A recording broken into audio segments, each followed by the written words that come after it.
En 2021, j'étais responsable du travail d'abreuvement de 3 églises. 2 dirigeantes de groupe d'abreuvement d'une église, Linkan et Tsongswan, avaient déjà travaillé avec moi.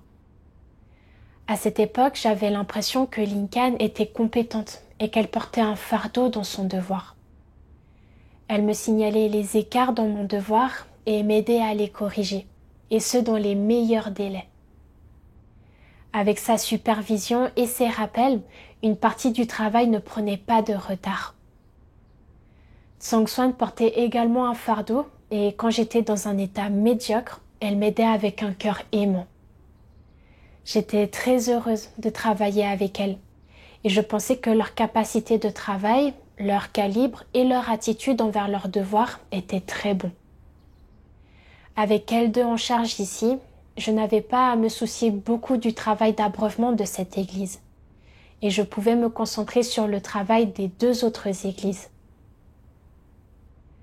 Plus tard, d'après leurs lettres, j'ai vu que les résultats de leur travail étaient meilleurs que ceux des autres églises. Cela m'a confirmé plus avant leur capacité de travail, et je m'impliquais donc rarement dans leur travail. Une fois, ma dirigeante m'a envoyé une lettre me demandant de participer de manière concrète au travail d'abreuvement et d'ajuster immédiatement la moindre personne inadaptée que je découvrirais, afin d'éviter des retards dans le travail. Dès réception de la lettre, je me suis rapidement rendue dans les 2 autres églises pour voir comment se passait le travail. J'ai découvert un chef de groupe d'abreuvement qui ne pouvait pas faire de travail réel et j'ai rapidement fait des ajustements. Alors que j'étais sur le point de me rendre à l'église dont Linkan était responsable, j'ai pensé qu'il s'agisse de leur capacité de travail, de leur sens du fardeau ou de leur calibre, Tsongswan et elle sont bonnes à tout point de vue. Avec elles deux sur place, il n'y aura assurément aucun problème avec le travail. Par conséquent, je n'ai pas vérifié leur travail. Une autre fois, j'ai réuni les chefs de groupe d'abreuvement de plusieurs églises, car je voulais en savoir plus sur les écarts dans leur travail, afin de découvrir les problèmes et de les résoudre dans les meilleurs délais. Cependant, à ce moment-là, je me suis surtout renseignée sur le travail des autres chefs de groupe, leur demandant comment ils organisaient habituellement les réunions pour les nouveaux croyants et quelles paroles de Dieu ils utilisaient pour échanger et résoudre les questions des nouveaux croyants, et ainsi de suite. Grâce à un questionnement détaillé, j'ai découvert certains problèmes et j'ai échangé dessus. Ils les ont alors réparés sur le champ. En ce qui concerne Linkan et Tsongswan, je pensais que leur sens du fardeau et leur capacité de travail dans l'accomplissement de leurs devoirs étaient bons. Alors je ne me suis pas renseignée plus en détail sur leur travail. Plus tard, ma dirigeante m'a demandé de lui fournir une personne relativement bonne pour abreuver. Alors j'ai recommandé Linkan. Cependant, après avoir examiné la situation, la dirigeante a découvert que les résultats d'abreuvement de Linkan n'étaient pas bons. Et elle m'a demandé comment j'avais pu lui fournir une telle personne. Je me suis dit, se pourrait-il que les exigences de la dirigeante soient trop élevées ? D'après ce que je comprends de Linkan, même si elle ne peut pas être promue, elle est tout de même parfaitement compétente pour abreuver des nouveaux croyants dans l'église. Plus tard, la dirigeante m'a dit « Linkan et Tsongswan sont paresseuses, fuyantes, et elles cherchent le confort dans l'exécution de leurs devoirs. » Nous avons déjà échangé avec elles à ce sujet. Voyons leur performance à l'avenir. En entendant cela, non seulement je ne l'ai pas pris au sérieux, mais j'ai également pensé qu'il n'a pas de moment de considération pour sa chair. Donc elles font bien leur travail actuel, n'est-ce pas suffisant ? Après cela, je n'ai toujours pas suivi ni supervisé leur travail. Au bout d'un certain temps, la dirigeante m'a envoyé une lettre expliquant qu'il y avait beaucoup de problèmes avec le travail d'abreuvement dans l'église dont Lincoln était responsable. Et elle m'a demandé de les résoudre le plus rapidement possible. Quand j'ai lu la lettre, je me suis dit, Lincoln croit en Dieu depuis de nombreuses années et a servi en tant que dirigeante. Je connais sa capacité de travail et son calibre. La situation pourrait-elle vraiment être aussi mauvaise? La dirigeante a-t-elle commis une erreur? Mais puisque la dirigeante le dit, il doit y avoir une raison. Je dois examiner la situation de façon concrète. Ce n'est qu'en me renseignant sur la situation que j'ai découvert que ni Lincoln ni Song Swan ne faisaient de travail réel. Elle n'avait pas cultivé les personnes talentueuses qui auraient dû l'être dans l'Église. Et ce que les nouveaux croyants mangeaient et buvaient lors des réunions n'étaient pas les vérités les plus élémentaires quant à la connaissance de l'œuvre de Dieu. Il y avait également certains nouveaux croyants qui étaient devenus négatifs après avoir écouté les rumeurs du PCC. Et étonnamment, Lincoln et Song Swan avaient prévu une personne irresponsable pour les soutenir. Les problèmes des nouveaux croyants n'avaient pas été résolus. Et Lincoln et Song Swan n'avaient pas trouvé de moyen d'échanger avec eux et de les aider davantage. Certains nouveaux croyants s'étaient presque retirés. En fin de compte, les nouveaux croyants n'avaient inversé leurs états qu'en lisant eux-mêmes les paroles de Dieu. Même s'il y avait de nombreux écarts et de nombreuses lacunes dans le travail d'approuvement, Lincoln et Song Swan n'avaient pas réfléchi sur elles-mêmes. Et elles avaient même essayé de blâmer d'autres personnes. En apprenant ces choses, j'ai été choquée. Comment les choses ont-elles pu tourner ainsi?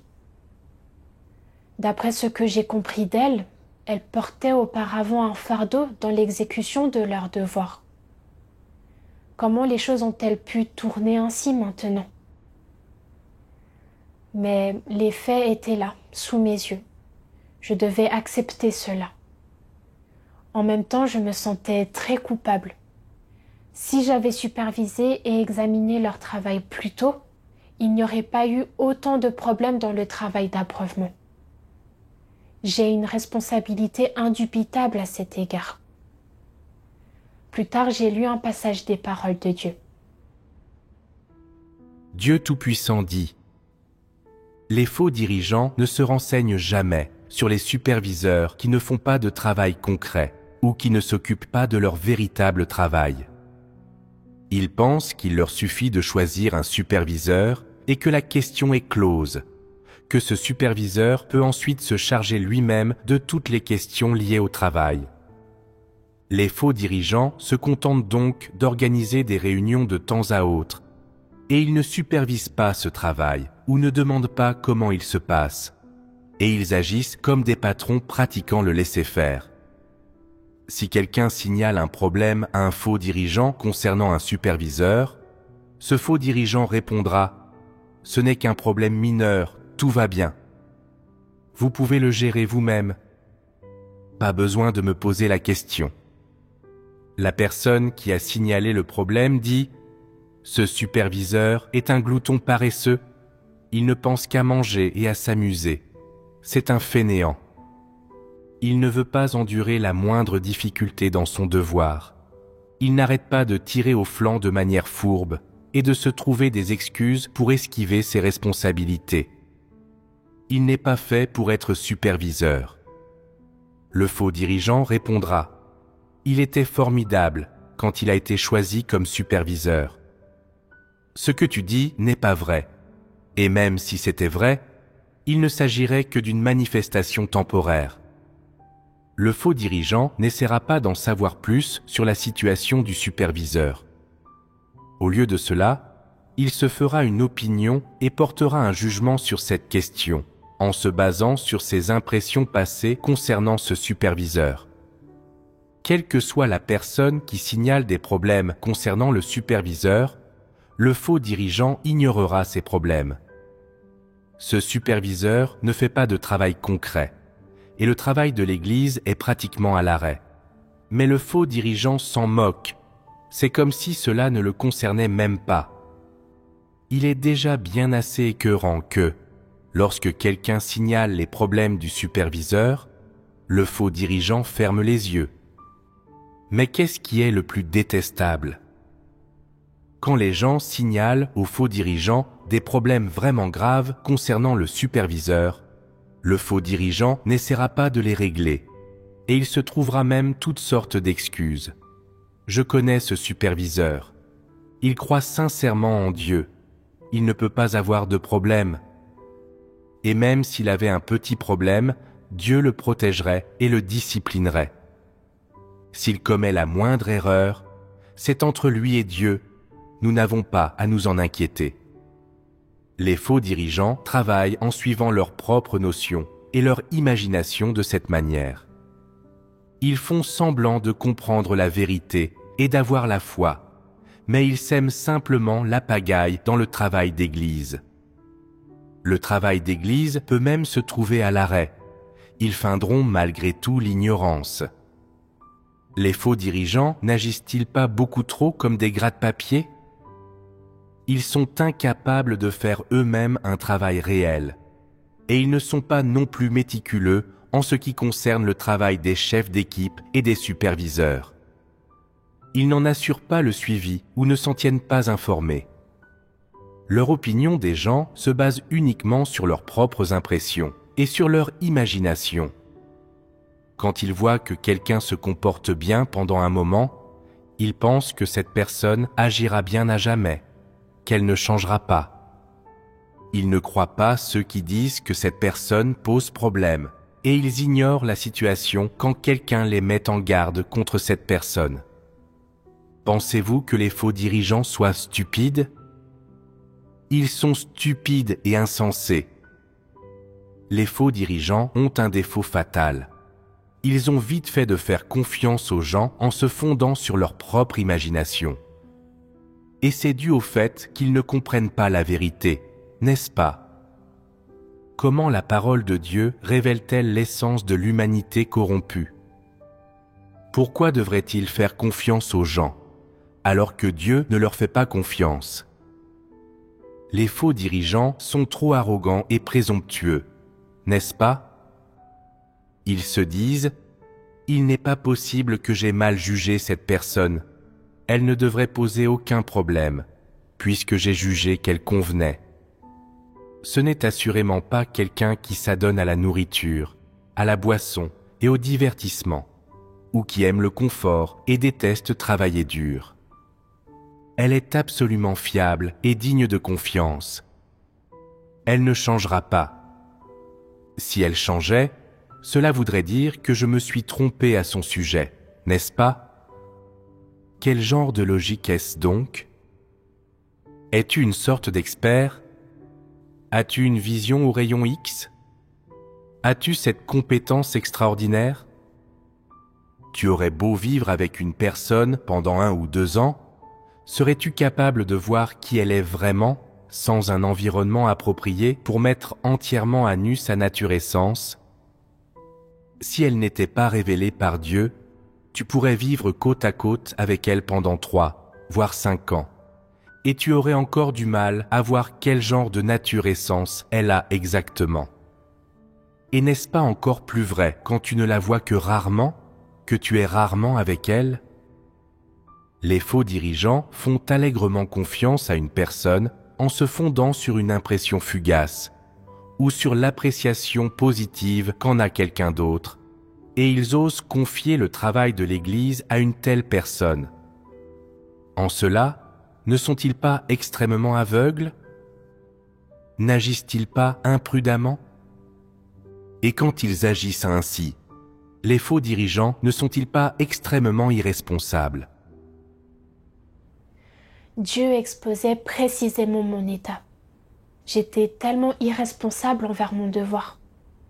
J'avais déjà travaillé avec Lincoln et Tsang Swan, et comme elles avaient une certaine capacité de travail et avaient obtenu quelques résultats dans l'exécution de leurs devoirs, j'avais facilement placé ma confiance en elles.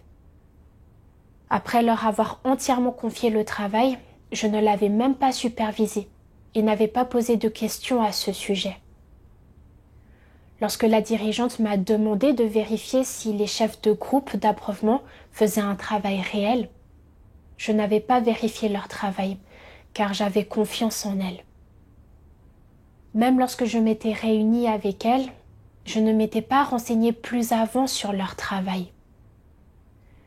Plus tard, quand la dirigeante a dit qu'elle recherchait le confort dans leurs devoirs et qu'elle ne faisait pas de travail réel, je m'étais sentie un peu réfractaire dans mon cœur.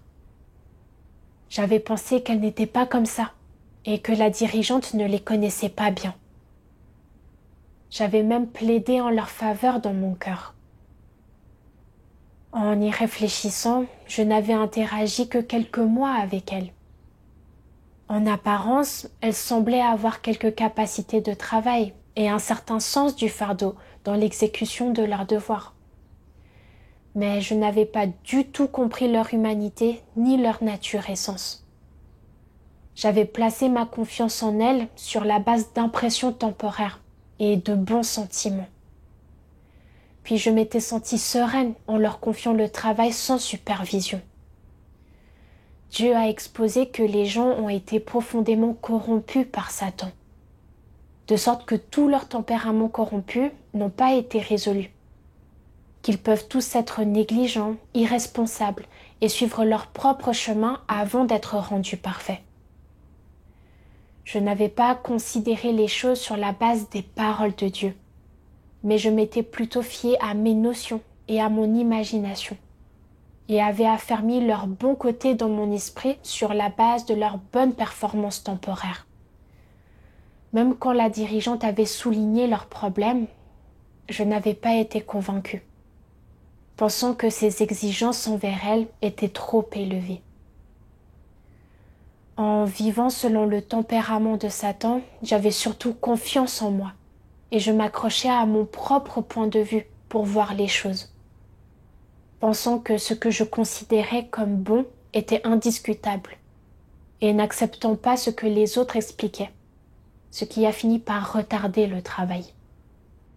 J'étais vraiment trop arrogante et prétentieuse. Plus tard, j'ai lu un autre passage des paroles de Dieu. Dieu Tout-Puissant dit : même si aujourd'hui, beaucoup de gens font un devoir, quelques-uns seulement poursuivent la vérité. Très peu de gens poursuivent la vérité et entrent dans la vérité-réalité alors qu'ils font leur devoir. Pour la plupart, il n'y a toujours pas de principe dans leur façon de faire les choses. Ce ne sont toujours pas des gens qui se soumettent vraiment à Dieu. Leur bouche dit simplement qu'ils aiment la vérité, qu'ils sont prêts à poursuivre la vérité et qu'ils sont prêts à s'efforcer d'atteindre la vérité. Mais on ne sait jamais combien de temps durera leur résolution.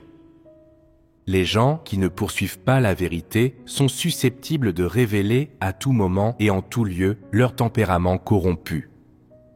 Ils sont dépourvus de tout sens des responsabilités vis-à-vis de leurs devoirs. Ils sont souvent négligents. Ils agissent à leur guise et sont même incapables d'accepter d'être émondés. Dès qu'ils deviennent négatifs et faibles, les gens qui ne poursuivent pas la vérité sont susceptibles de jeter l'éponge. Cela arrive souvent, rien n'est plus commun. C'est ainsi que se comportent tous ceux qui ne poursuivent pas la vérité.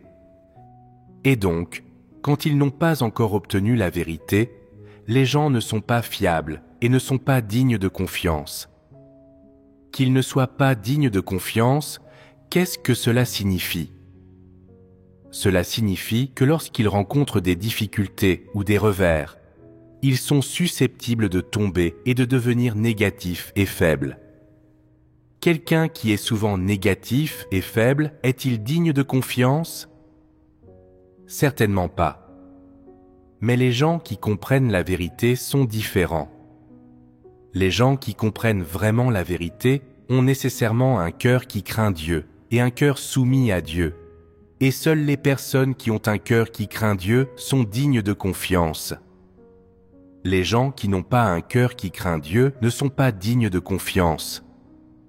Comment aborder les gens qui n'ont pas un cœur qui craint Dieu ? Il convient, bien sûr, de les aider et de les soutenir avec amour. Il faut les surveiller davantage dans l'exécution de leurs devoirs et leur prodiguer plus d'aide et de conseils. Alors seulement, ils pourront être assurés de faire leurs devoirs efficacement. Et quel est l'objectif ? L'objectif principal est de soutenir le travail de la maison de Dieu. En second lieu, il s'agit d'identifier rapidement les problèmes, de les approvisionner rapidement, de les soutenir ou de les émonder, de corriger leurs écarts et de compenser leurs lacunes et leurs carences. C'est bénéfique pour les gens. Il n'y a là rien de malveillant. Superviser les gens, les observer, se renseigner à leur sujet, tout cela a pour but de les aider à emprunter le bon chemin de la foi en Dieu, de leur permettre d'accomplir leurs devoirs comme Dieu le demande et selon le principe, afin de les empêcher de causer la moindre perturbation et la moindre interruption, et de leur éviter de perdre du temps. L'objectif, ce faisant, n'est que de faire preuve de responsabilité à leur égard et à l'égard du travail de la maison de Dieu. Il n'y a pas de malice à cela. Grâce à ces paroles de Dieu, j'ai compris que même si nous faisons nos devoirs dans l'Église et que nous sommes disposés à bien les faire, ce n'est qu'une bonne intention. Comme nous avions tous des tempéraments corrompus, nous ne pouvions pas nous soumettre absolument à Dieu et nous manquions de principes dans nos actions. Cela a conduit à des écarts dans notre travail et nous étions souvent négligents et irresponsables. C'est pourquoi il est nécessaire que les dirigeants et les ouvriers supervisent le travail afin de découvrir et de résoudre rapidement les problèmes. Li Kan et Tsang Swan étaient aussi des personnes corrompues. Même si, auparavant, elles avaient porté un fardeau dans l'exécution de leurs devoirs, cela ne signifiait pas qu'elles seraient toujours ainsi. En outre, leur bon calibre et leur bonne capacité de travail ne signifiaient pas qu'elles avaient gagné les vérités principes dans la gestion des affaires, ni qu'elles étaient complètement fiables. Cela nécessitait une supervision et un suivi de leur travail. Je ne pouvais pas percevoir l'essence corrompue des gens et considérer les gens et les choses sur la base de mes propres notions et de ma propre imagination, croyant facilement en eux et confiant le travail sans supervision. J'avais été vraiment stupide.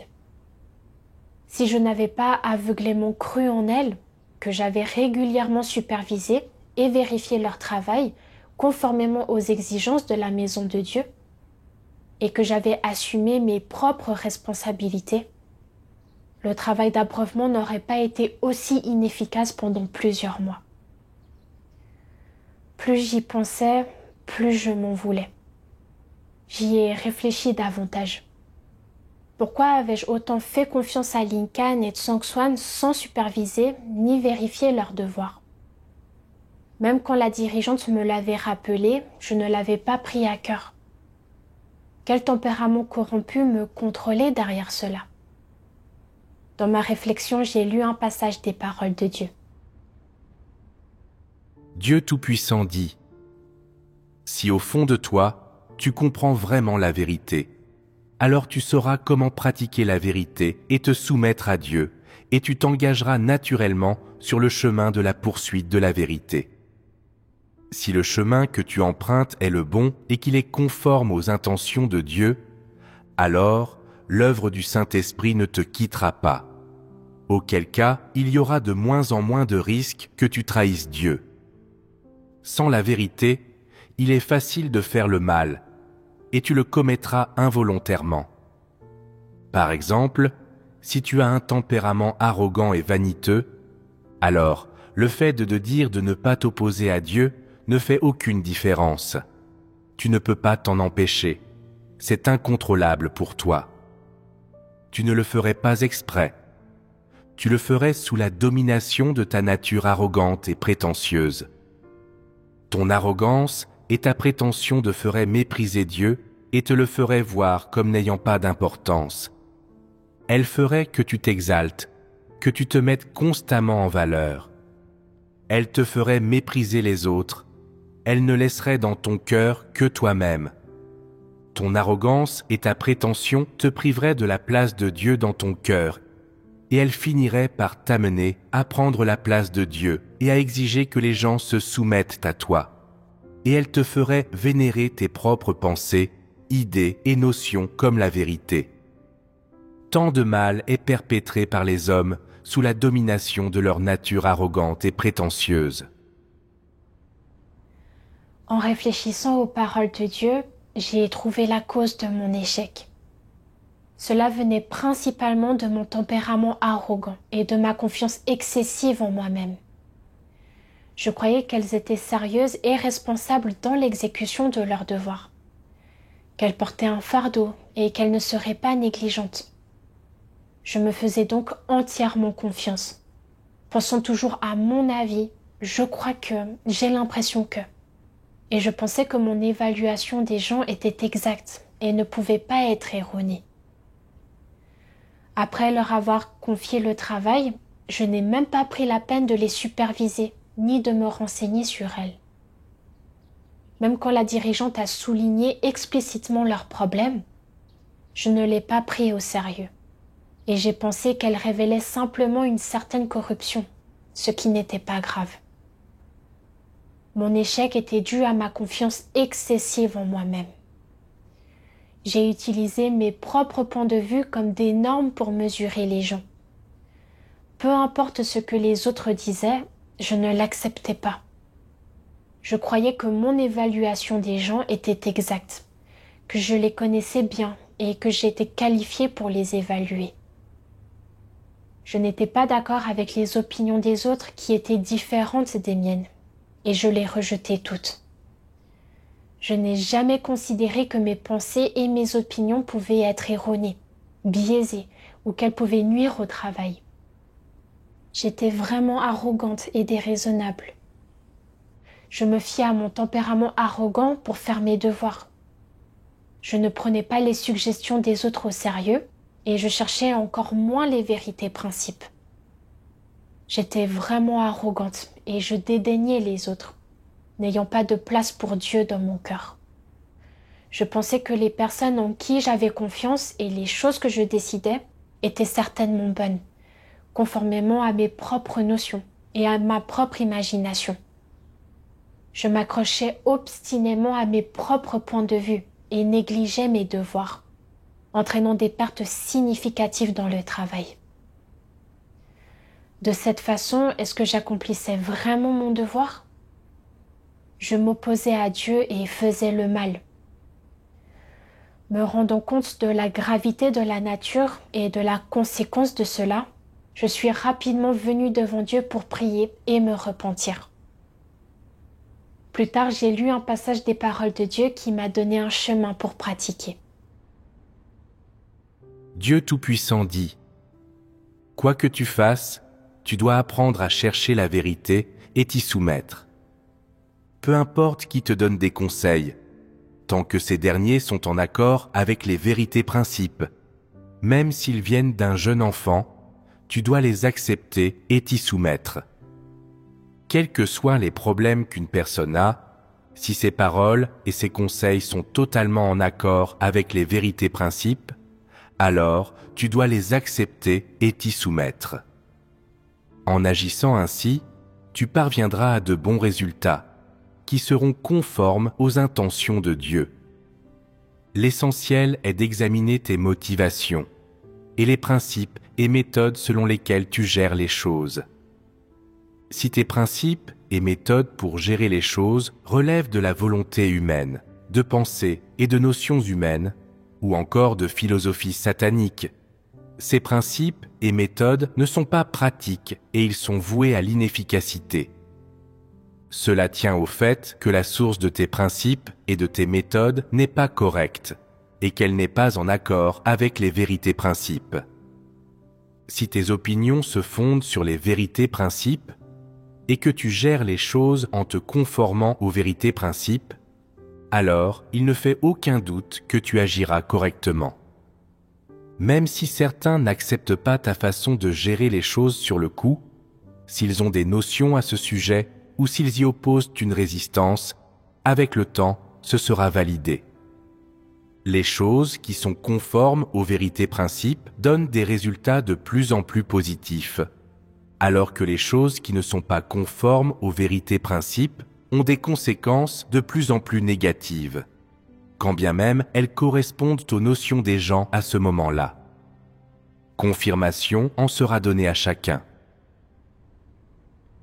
Les paroles de Dieu m'ont fait comprendre que lorsque nous sommes confrontés à certaines situations, nous devons d'abord nous désavouer, chercher la vérité et considérer les choses sur la base des paroles de Dieu. Nous devons examiner si nos points de vue et nos perspectives sont alignés avec les intentions de Dieu, et s'ils sont basés sur les paroles de Dieu et les vérités principes. Nous devons avoir un cœur qui cherche quand nous recevons des rappels et des suggestions de la part des frères et sœurs, et ne pas nous accrocher à nos propres points de vue. Nous devons les traiter conformément aux principes. Une telle attitude est synonyme de recherche, de soumission et de rationalité devant Dieu. J'ai réfléchi à mon approche précédente. Je ne voyais pas les choses sur la base des vérités principes, mais je m'accrochais à mes propres points de vue et pensais en savoir plus que les autres. Quand les frères et sœurs faisaient des suggestions, je n'avais pas un cœur qui cherche et je me faisais excessivement confiance. C'était la raison principale de mon échec. Pour aller de l'avant, je devais d'abord apprendre à me désavouer et écouter davantage les suggestions des frères et sœurs. Plus tard, j'ai lu un autre passage des paroles de Dieu qui disait « Dieu Tout-Puissant dit, si l'on en juge par son sens littéral, supervision signifie inspection, contrôler les églises qui ont mis en œuvre les arrangements de travail et celles qui ne l'ont pas fait, les progrès de la mise en œuvre, les dirigeants et les ouvriers qui font un travail concret et ceux qui ne le font pas. Et si certains dirigeants ou ouvriers ne font que distribuer les arrangements de travail sans participer aux tâches spécifiques. La supervision est une tâche spécifique. Outre la supervision de la mise en œuvre des arrangements de travail, s'ils ont été mis en œuvre ou non, de la rapidité et de la qualité de leur mise en œuvre et des résultats obtenus. Les dirigeants et les ouvriers supérieurs doivent vérifier si les dirigeants et les ouvriers respectent strictement les arrangements de travail. Certains dirigeants et ouvriers affirment en apparence qu'ils sont disposés à suivre les arrangements de travail, mais après avoir été confrontés à un certain environnement, ils craignent d'être arrêtés et ne pensent qu'à se cacher, ayant depuis longtemps fait des arrangements de travail le cadet de leurs soucis, laissant ainsi les problèmes des frères et sœurs sans solution, et ces derniers dans l'ignorance des spécifications et des principes de pratique des arrangements de travail. Cela montre que les arrangements de travail n'ont pas du tout été mis en œuvre. D'autres dirigeants et ouvriers ont des opinions, des notions et des résistances à l'égard de certaines exigences des arrangements de travail. Lorsqu'il s'agit de les mettre en œuvre, ils s'écartent du sens véritable des arrangements de travail, en faisant les choses à leur manière, machinalement, en passant sous silence certaines choses juste pour en finir, ou en suivant leur propre voie, en faisant les choses comme ils l'entendent. Toutes ces situations nécessitent une supervision de la part des dirigeants et des ouvriers supérieurs. L'objectif de la supervision est de mieux mettre en œuvre les tâches spécifiques requises par les arrangements de travail, sans dérive et conformément aux principes. Lors de la supervision, les dirigeants et les ouvriers supérieurs doivent accorder une grande importance à l'identification des personnes éventuelles qui ne feraient pas de travail concret ou qui se montreraient irresponsables et lentes dans la mise en œuvre des arrangements de travail. De toute personne qui se montrerait réticente à l'égard des arrangements de travail et qui ne voudrait pas les mettre en œuvre ou qui les mettrait en œuvre de manière sélective ou qui ne respecterait tout simplement pas les arrangements de travail et qui se contenterait de mener sa propre entreprise. Toute personne qui tairait les arrangements de travail et ne les communiquerait que selon ses propres idées, ne laissant pas le peuple élu de Dieu connaître la véritable signification et les exigences spécifiques des arrangements de travail. Ce n'est qu'en supervisant et en inspectant ces aspects que les dirigeants supérieurs peuvent savoir ce qui se passe réellement. Si les dirigeants supérieurs ne procèdent pas à la supervision et à l'inspection, ces problèmes peuvent-ils être identifiés? C'est impossible. Par conséquent, les dirigeants et les ouvriers doivent non seulement communiquer les arrangements de travail et donner des conseils niveau par niveau, mais aussi superviser le travail niveau par niveau lors de la mise en œuvre des arrangements de travail. Les dirigeants régionaux doivent superviser le travail des dirigeants de district. Les dirigeants de district doivent superviser le travail des dirigeants d'église et les dirigeants d'église doivent superviser le travail de chaque groupe. La supervision doit être effectuée niveau par niveau. Quel est l'objectif de la supervision? Il s'agit de faciliter la mise en œuvre précise du contenu des arrangements de travail conformément à leurs exigences spécifiques. La tâche de supervision est donc très importante. Grâce à ces paroles de Dieu, j'ai vu que pour accomplir correctement un devoir, les dirigeants et les ouvriers doivent de manière concrète superviser et suivre chaque élément de travail, se plonger dans les détails et connaître et saisir l'avancement du travail. Ils doivent effectuer le travail conformément aux exigences de Dieu et aux arrangements de travail. Il faut rapidement s'occuper de la moindre violation des principes trouvés dans le travail et échanger dessus. Les personnes talentueuses avec un potentiel, une fois découvertes, doivent être cultivées à temps. Cela exige une inspection concrète, une investigation, une supervision et un suivi. Tout cela démontre une attitude responsable envers ses devoirs. Par le passé, je me fiais à mon imagination personnelle et confiais facilement le travail à ceux que je préférais, sans supervision ou suivi, ni compréhension de la situation concrète de leur travail. Cette approche était vraiment irresponsable et je ne menais pas à bien mes devoirs. À l'avenir, je dois pratiquer conformément aux paroles de Dieu et superviser et suivre le travail dont je suis responsable de manière concrète. Après le renvoi de Lincoln, je me suis rendue à l'église dont elle était responsable et j'ai rencontré certains nouveaux croyants qui pouvaient être cultivés. J'ai organisé des réunions avec eux pour comprendre leurs états et leurs difficultés de manière concrète et j'ai proposé d'échanger pour résoudre ces problèmes. J'ai également échangé avec le personnel d'abreuvement afin de m'occuper des difficultés dans leur travail et j'ai corrigé les écarts dans leurs approches. Je leur ai demandé de se concentrer sur le fait d'échanger sur la vérité à propos de la compréhension de l'œuvre de Dieu, afin que les nouveaux croyants puissent aussi rapidement que possible poser des bases solides sur le vrai chemin. Plus tard, je me suis rendu compte que les problèmes d'abreuvement des nouveaux membres de cette église devaient également exister dans d'autres églises. J'ai donc rapidement écrit des lettres aux dirigeants des groupes d'abreuvement des autres églises. Après avoir écrit ces lettres, je me sentais encore mal à l'aise, car la communication écrite n'est pas aussi efficace que l'échange en personne. J'ai donc écrit aux dirigeants en espérant qu'ils pourraient superviser et suivre ce travail en personne. Finalement, les dirigeants ont répondu que ces problèmes existaient également à différents niveaux dans leurs églises et qu'ils allaient superviser et suivre en conséquence. C'est alors que j'ai vraiment compris la nécessité des exigences de Dieu envers les dirigeants et les ouvriers de superviser et de suivre le travail de manière concrète. Grâce à cette expérience, j'ai gagné une certaine compréhension de mon propre tempérament arrogant et je me suis également rendu compte de l'importance de voir les gens et les choses et se comporter et agir entièrement selon les paroles de Dieu, avec la vérité comme critère, comme le dit Dieu. Dorénavant, je ne dois pas agir sur la base de ma propre imagination.